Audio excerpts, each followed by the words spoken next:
হরে কৃষ্ণ কৃষ্ণ কৃষ্ণ হরে হরে, হরে রাম রাম রাম হরে হরে।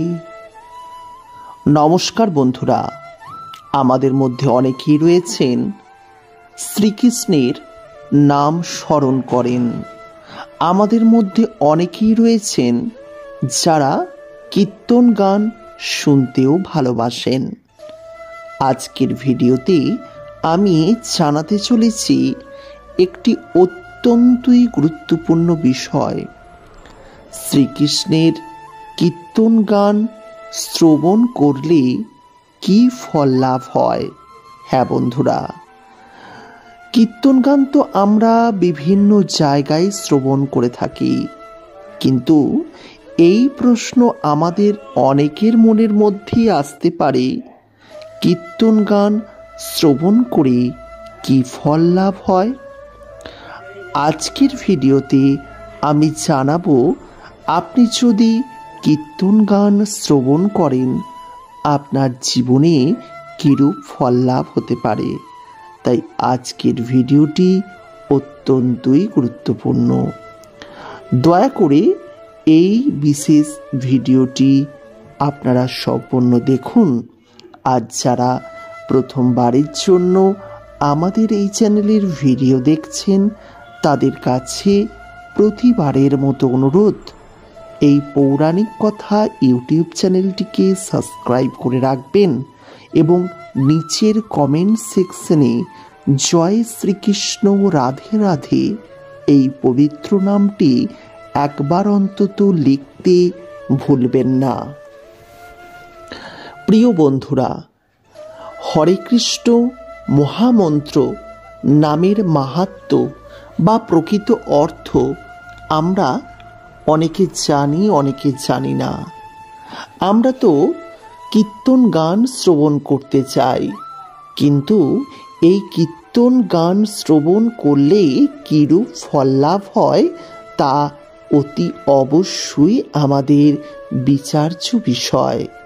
পদ্মপুরাণের উত্তরখণ্ডে ৭১তম অধ্যায়ে পরমেশ্বর ভগবান দিব্য নামের মহিমা খুব সুন্দরভাবে বর্ণনা করা হয়েছে। এক সময় নারদ মুনি পিতা ব্রহ্মার সঙ্গে সাক্ষাৎ করার লক্ষ্যে সিদ্ধচরণ সেবিত মেরু পর্বতের শিখরে গমন করেন।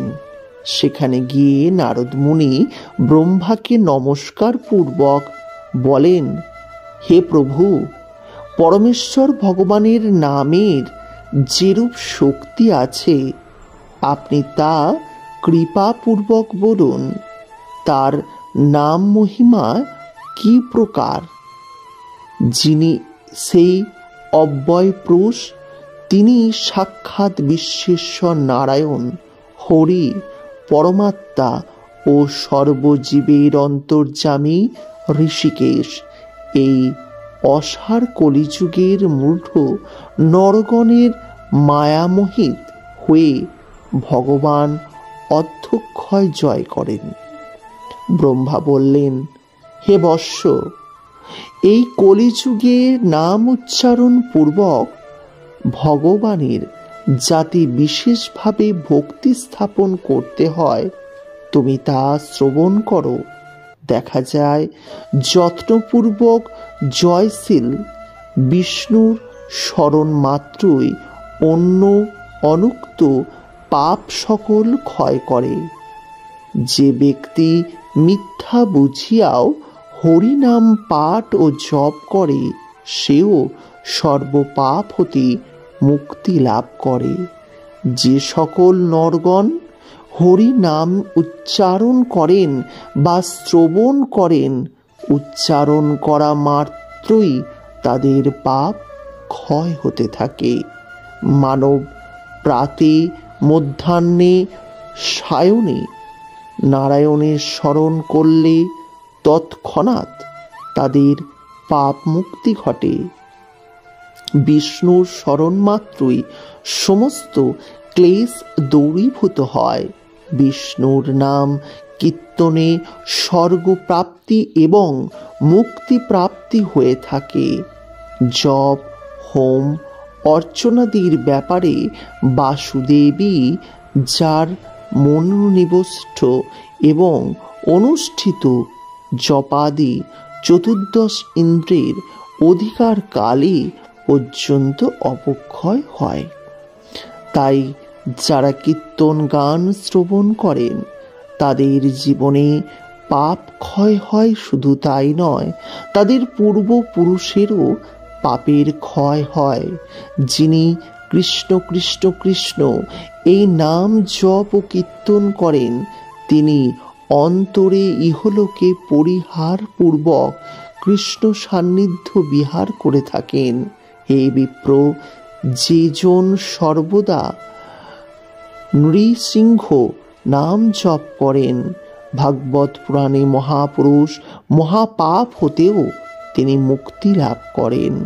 কলিযুগে যে ব্যক্তি এই কৃষ্ণ নাম শ্রবণ করবেন, কৃষ্ণ নাম জপ করবেন, তাদের কোনো পাপ স্পর্শ করতে পারবে না।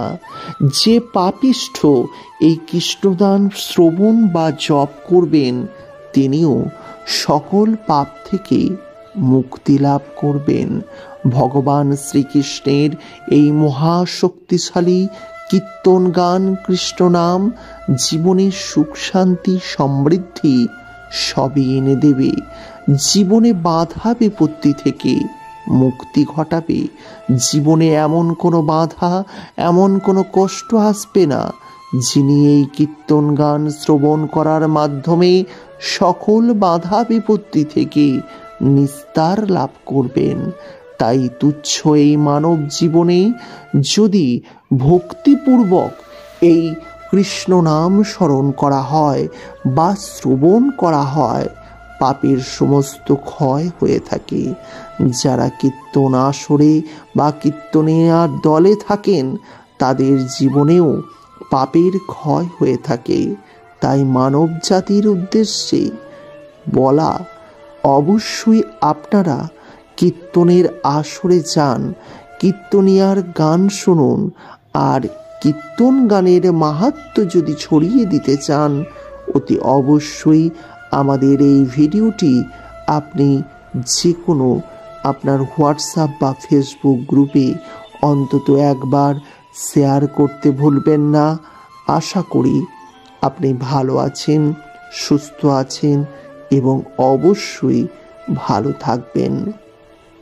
ভিডিওটি দেখার জন্য অসংখ্য ধন্যবাদ। ভালো লাগলে লাইক করবেন, পারলে শেয়ার করবেন।